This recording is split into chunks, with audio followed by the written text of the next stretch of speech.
Hello and welcome to today's edition on Kids and Technology Parents Guide Q&As. My name is Abby Amen. I'm an internet safety educator and a registered nurse by profession, a mother of three. I am the broadcaster or the presenter for this particular program that we hold here live on Facebook every week called Kids and Technology Parents Guide. So what we do here in this particular broadcast is to create an avenue for parents to be able to ask questions about, their kids' use of technology or what kind of issues smartphone use or all forms of media is posing in the home. So if you have issues with the way your children use technology or the way in which they access internet or the way in which your family in general actually use, this new tech, and we were able to bring answers to your questions that you may have around that. Basically, our goal is to be able to make sure that when your children go online, that they surf the internet safely, that they are able to that they become smart users when they go online. Going online can be done through multiple means, as we know these days. Okay, so it's a live broadcast, meaning people can ask live questions. Today I do have some questions that has been sent to us via a box, a private message, and we're going to answer these questions today on the set.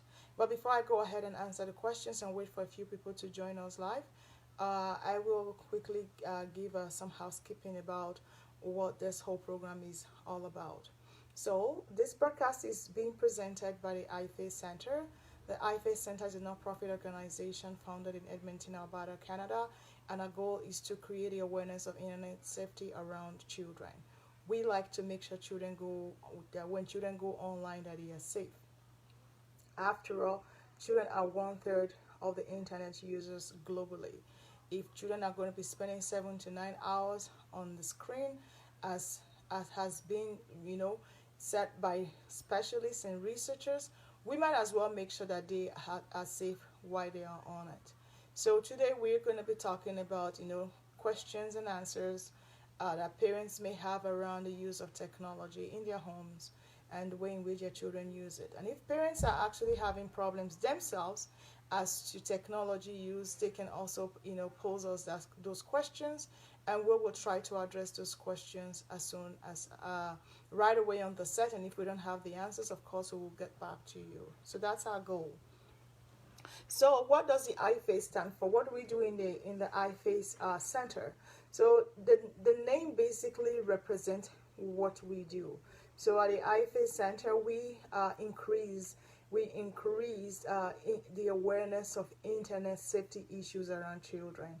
That's what the I stands for. So we create the awareness. We let people be aware that when children go online unprotected or unsupervised, they are bound to face dangers. Therefore, it is our goal to equip parents, educate parents, empower parents to be able to help their children navigate the online world safely. And the P stands for preventing online harm to children by educating children, educating parents, and empowering parents on how their children can surf the internet safely. And of course, the H there stands for harnessing the most effective way that children can use internet. So it's not just about going to YouTube. It's not just about watching videos, but actually watching videos that are productive, videos that will inform their understanding. Looking for resources that will actually help their development, because it's critical that children actually are embedded in resources that will help and support their brain development. So you want to make sure that they are being geared to the right programs. And of course, the AIDA stands for advocacy. We do advocate for safer internet globally. We want to ensure that when children go online, that they are actually surfing the right things, that they are encountering the right things. Therefore, if we can live in the utopia world where all adults or every internet users are actually being mindful of what they say or post online, being digital citizens, then we can make the internet a better place for our children. So therefore, our goal there is to advocate for safer internet for children, especially in the kids zone. In the games they play, it has to be safe for them. And of course, the S stands for serving as a resource center and research center as well on how actually technology affect the brain development of the child. Because this technology is a new thing, and we really want to know how it's going to play out eventually. Is overuse going to affect how children think? Is overuse going to affect children's intelligence? Is it going to affect their schoolwork? And if it affects the academics, how does that affect their future? So that's uh, that's something that we're definitely interested in at the IFace Center as well. And of course, there the E stands for education. Education and creating knowledge, informing people, letting people be aware on about what it means for a child to be exposed to SS screen, SS video time, SS game time, SS computer or phone time. You know, of course, education. When people are educated, they are made powerful. When people are informed, then they know what to do, right? They say knowledge is power. So we like to share that knowledge. We like to educate children, parents, caregivers, and stakeholders on what it means to protect children online. Of course, protecting children is protecting our future because children are the leaders of tomorrow. So today I'm going to start answering the questions that was private message to us by different concerned individuals and parents. And we're going to answer them today because we believe that when we bring these questions to the open, we would also be able to help, our general viewers in these particular areas. Yes, you may not have this issue yet, or you probably have it. And if you do, you're going to benefit from it. And if you don't have it yet, at least you know an answer for future concern. So the first question here was sent in to us from Winnipeg. This is from a concerned mother. And the question is, what's media planning? What is media planning? So media planning is a common term in this tech age that we're in. It has to do with the way in which family accesses media in the form of social media in the form of how they use their phone, how they use technology within their home. So like the name says, media planning. So how the family plan media time, media use, media access within their home such that it enhances the family unit rather than separating or disconnecting the family. That's basically what media planning is. So a proper media plan is a kind of media plan that advances the family, that brings the family together, that does not separate the family. A proper media plan is a media plan that creates time for extra activities, that creates time for offline activities as much as it's creating time for online activity. An effective media plan in the family actually advances the family. It advances the family in their knowledge, of course, in their security, and just in general advancement, because we now know that a lot part of our life is connected to the online world. So a proper media plan actually enhances the family. It has to do with the way family use media plan positively and effectively. That's media planning. So it's basically having a schedule or timetable listing the way in which mommy, daddy, and the children are going to be using their smartphones, their computers, their laptop, their iPhones, all of those smart gadgets, so that it does not in such a way that the family unit is not disconnected, but actually in a way that it reconnects and brings the family together well. That's what media planning is. I've actually had a full episode on what media planning is. When we started teaching about kids and technology, we were doing just episodes on different topics. So you can go into our page and find that topic on media planning, and you'll be able to have a lot more detail on actually how to do a media plan for your family in the way, of course, it will enhance your family if you do have questions around that.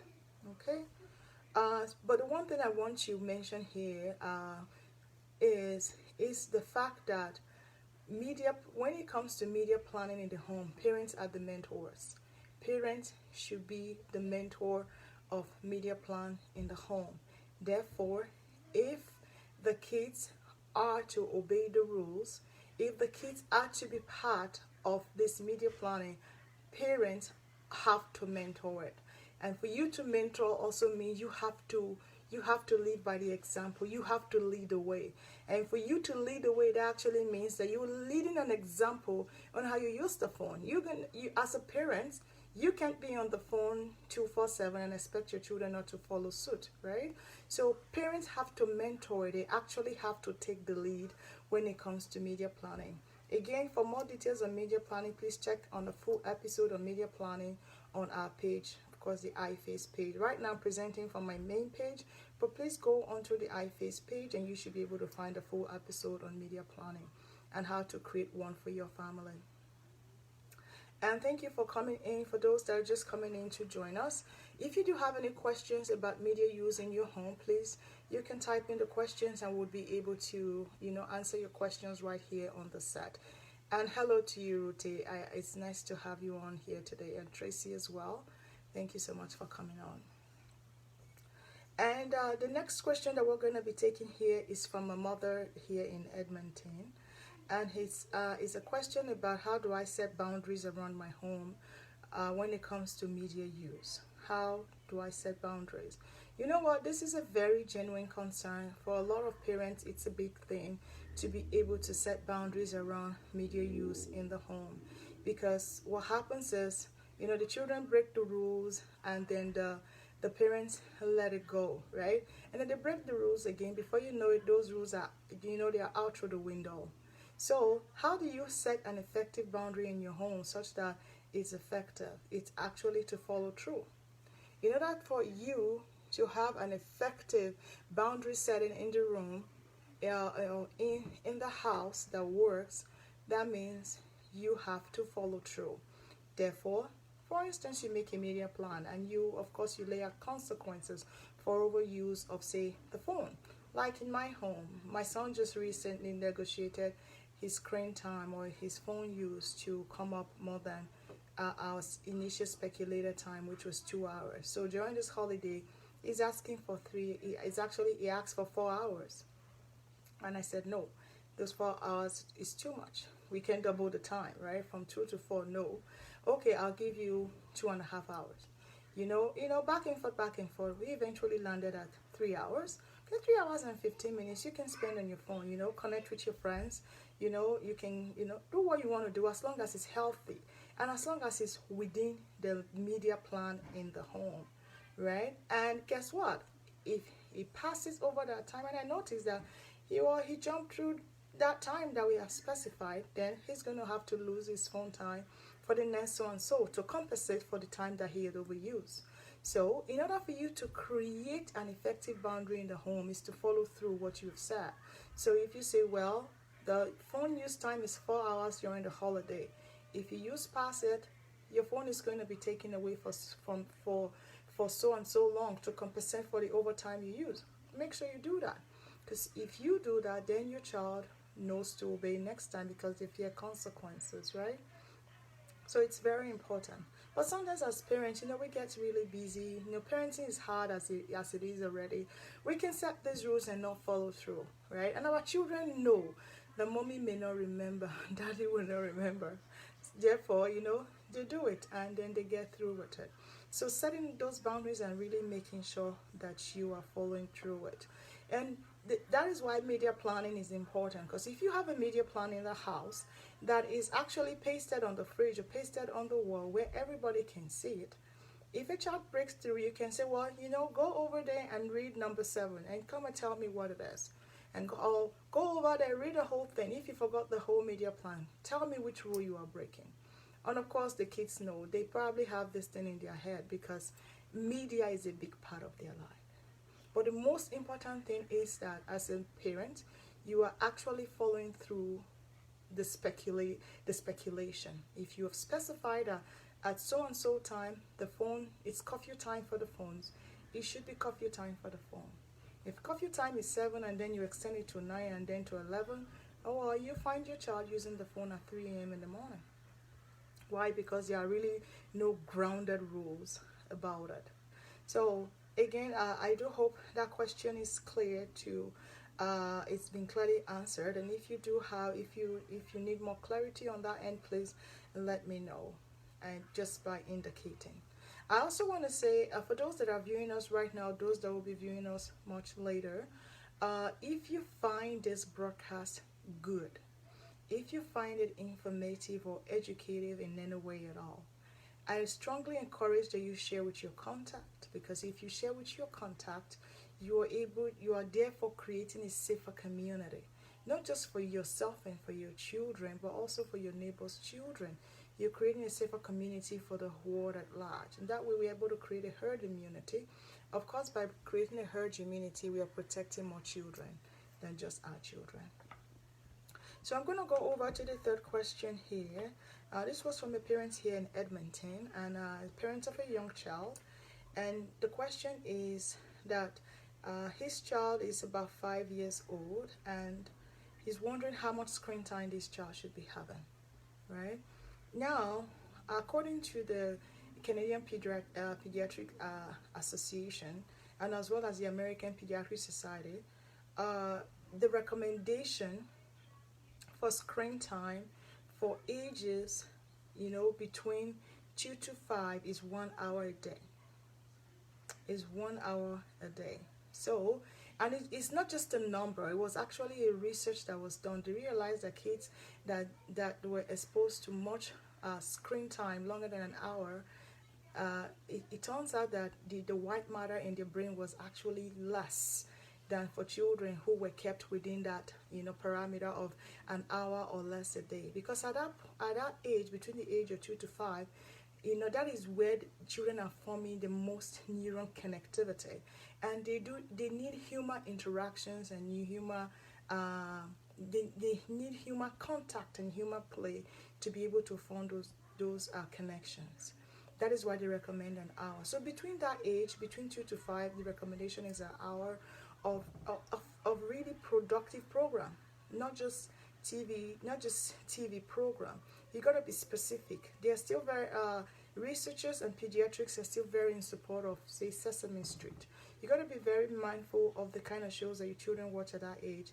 That they are actually, it has to be shows that are developed by developmental specialists, coined to develop their brains. Otherwise, it's a waste of their, of their brain time, basically. So the recommendation is is an hour a day between the ages of 2 to 5. Again, because at that point in time is where their brain is forming them, is developing the fastest, and they need human interactions. And for the fourth question, we actually have only 4 questions in this week, not a lot of questions this week. And it has to do with, again, about media planning. How do you create a balance in the home when it comes to internet access? How do you create a balance in the home? How do you create a balance between, offline and online? I think the answer again is in the question, is balance. You have to make sure that there is a balance, that the child is not spending, 90% of their time of the day on the screen, that they are actually having some offline interactions as well. In as much as they want to play game, it's summer holiday, you're also making sure you're kicking them out. I use the word kicking because sometimes you got to kick these kids out of in front of the screen when they are playing their game. And I tell you that. Sometimes you have to make sure you kick them out of the house to go get some fresh air, to go get some sport in, to go get some running, some biking. They need exercise for their brain to develop. So it's to create that balance. So if your 10-year-old likes to play a video game and after 2 hours of video game, you want to say, what, it's time to go. It has to be a time that is agreeable though, because when it comes to video game, pulling a child just right off and say, get up and go and play and go and ride your bike, that's tough, because they are coming from a very high level when they're playing those very fast games, right? But reminding them and say, well, it's already 2 hours, I think you have another 10 minutes to get out and go ride your bike. That helps them, to be able to accommodate those suggestions better and be able to go out and actually, get some fresh air, ride the bike, in order to create that balance in their activity level, right? So it's making those rules, again, going back to those media plan. What's in the media plan? What's specified? How much time were you supposed to be playing game for in order for you to leave the house, right, and go do something else, right? Those are the things we need to remind our children of. I have a 15-year-old. He's a gamer. He likes to game. He loves the game. He loves media. Of course, he also loves to watch YouTube. He loves to read as well, right? But the point is that sometimes pull him off from the game. It can be hard. But that's where you now go back to their media plan and say, you know what? If you overplay today, you're going to be playing your time tomorrow already, right? So giving them that, that heads up, that gentle reminder so that they can come off and be able to know that, oh, you know what, if I play today, I can play another day, right? And also keep in mind now too, there are also some games that will not let a child to pause until they get to a certain level, right? So you could say, well, come off the game right now. You're expecting to come off in 5 minutes, but the game is not letting them pause. And again, it's not your fault that they can't do that. It's hard for a child to regulate that. So, giving them that warning, that pre-warning, and letting them know how much time they have is important. And also sometimes, just spending time beside them and seeing what they're playing, right? See what they're doing on the game, just watch it. Like sometimes my son is playing his game. I allow him playing in my bedroom. That way I lay on my bed and I just watch. I see what he's doing. And I can see how really connected he could be. Why? Because the interactions are pretty intense. The game is pretty fast and it's intense. It takes in everything that they have. So as parents, if we know that, we have better ways of approaching our children when it comes to the game they're playing, and when we need them to take a break from it, right? So that way they can create a balance between online and offline. Same thing go for phone use. Are they overusing the phone? Remind them about what's on the media plan as well. Encouraging them to take fresh air. Suggesting good ideas for them, things would interest them outside being on the phone, right? In all, your children know that you want the best for them. So whatever you do is for their good, right? And letting them know that I'm not witch hunting you. I'm not anti-technology, particularly myself. I want to let my children know that, well, I'm not anti-technology. I'm not against phone. Because sometimes they almost want to think that way. But I want you to be safe, and I want you to get the best out of your childhood so that you can come out a well-rounded child and become a fruitful and a productive adult. That's the goal, right? I do hope I've been able to bring clarity to these questions today. If you do have any questions for the live viewers, please ask. Otherwise, we're rounding up this program now, and it will be again next week. We'll be coming up again next week. I will let you know what time next week will be. Okay, and usually it's at 6:30, but there might be a change in schedule next week and the upper week, and I will keep you posted. Okay, please, if you have any questions, ask. Why we'll answer you right on here. And I do hope that we've all been keeping safe, and we've been washing our hands and keeping social distance, especially in Edmonton with the rising cases, right? I'm a registered nurse by profession, so I do know a little bit about COVID and, what we can do to prevent or to mitigate our risk as well. So please do keep safe for yourself and for your family, and, as the children are going back to school as well, if that's your decision, I do hope that your family stays well during this season. Okay, I'm just going to hang on here a little bit while we wait for questions to come in. Okay, yeah. Yes, Stephen Oyeme, yes, parents ought to be mentors. Parents ought to lead, they ought to lead the way. They ought to lead the way in every part of the family, and as well as when it comes to the media use. Thank you so much for being with us today. We do really appreciate your time, and if this presentation has been good for you, if you've had any helpful tip, any beneficial tip for yourself, we strongly encourage you to share so that we can build a strong community on Facebook, and other parents can be able to, learn one or two things from this presentation. We do really appreciate you from the IFace Center. We encourage you to continue to keep the kids safe. While you are keeping the kids safe, you are actually protecting our future. Thank you and God bless. Bye-bye.